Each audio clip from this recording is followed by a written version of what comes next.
Staff ಸಡನ್ನಾಗಿ ಹೋದರು ಏನು ಮಾಡಬೇಕು, ಇದೆಲ್ಲ ಏನಾಗುತ್ತೆ, ನಾವು ಇದೇ ಬಿಸ್ನೆಸ್ಸಲ್ಲಿ ಇದ್ದಾಗ ನಾವು ಅದನ್ನೇ ಥಿಂಕ್ ಮಾಡ್ತಾಯಿದ್ರೆ ದೆರ್ ಆರ್ ವೇಸ್. ಈಗ ಬೇಕಾದಷ್ಟು ಜನ, ನಮಗೆ ಈಗ ಅಸೋಸಿಯೇಷನ್ ಇದೆ, ನಮ್ಮ ಅಸೋಸಿಯೇಷನಲ್ಲೇ ಸಾವಿರಾರು ಹೋಟ್ಲಿದೆ, 2,500 ಹೋಟ್ಲು ಮೆಂಬರ್ ಆಗಿದ್ದಾರೆ. ಅಷ್ಟು ಜನದ್ದು ಪರಿಚಯ ಇರುತ್ತೆ. ನಾನು ಅವ್ರು ಯಾರ ಹತ್ರ ರಿಕ್ವೆಸ್ಟ್ ಮಾಡಿಕೊಂಡ್ರೆ, ಸರ್ ನನಗೆ ಇವತ್ತೊಂದು ಸ್ವಲ್ಪ ಯಾರೊಬ್ಬ ಬೇಕಾಗಿದೆ, ಯಾರನ್ನ ಕಳಿಸ್ಕೊಡಿ ಅಂದರೆ ಒಬ್ರಿಗೊಬ್ಬರು ಸಹಾಯ ಮಾಡ್ತಾರೆ. ಕಾಂಟ್ಯಾಕ್ಟ್ಸ್ ಬೇಕು, ಕಾಂಟ್ಯಾಕ್ಟ್ ಇಟ್ಕೋಬೇಕಾಗತ್ತೆ. ಈಗ ನಾನೇ ಎಲ್ಲ ಅಂದರೆ ಆಗೋದಿಲ್ಲ, ಎಲ್ಲರದ್ದು ಕಾಂಟ್ಯಾಕ್ಟ್ ಇಟ್ಕೋಬೇಕಾಗತ್ತೆ.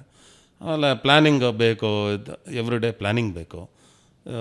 ಈಗ ಸಡನ್ನಾಗಿ ಲಾಂಗ್ ವೀಕೆಂಡ್ ಬಂತು, ಬೆಂಗಳೂರಲ್ಲಿ ಬಿಸ್ನೆಸ್ ಕಮ್ಮಿ ಇರುತ್ತೆ, ಪ್ರೊಡಕ್ಷನ್ ಕಮ್ಮಿ ಮಾಡ್ಕೋಬೇಕು. ಇದೆಲ್ಲ ಏನಂದರೆ ಅಲರ್ಟ್ನೆಸ್, ಎವ್ರಿ ಡೇ ನಾವು ಇನ್ವಾಲ್ವ್ಮೆಂಟ್ ಬೇಕು. ಒಂದೇ ನಾನೇನೋ ಸೆಟ್ ಮಾಡಿದ್ದೀನಿ ಸ್ಟ್ಯಾಂಡರ್ಡ್ಸು, ಅದೇ ಥರ ಆಗುತ್ತೆ ಅನ್ನೋದೇನಿರೋದಿಲ್ಲ, ವೇರಿಯೇಷನ್ಸ್ ಇರುತ್ತೆ. ಅದನ್ನೆಲ್ಲ ಎವ್ರಿ ಡೇ ಇನ್ವಾಲ್ವ್ಮೆಂಟ್ ಇದ್ದಾಗ ನಾವು ಇದೆಲ್ಲ ವೇಸ್ಟೇಜಸ್ಸು ಇದೆಲ್ಲ ಕಂಟ್ರೋಲ್ ಮಾಡ್ಕೋಬೋದು.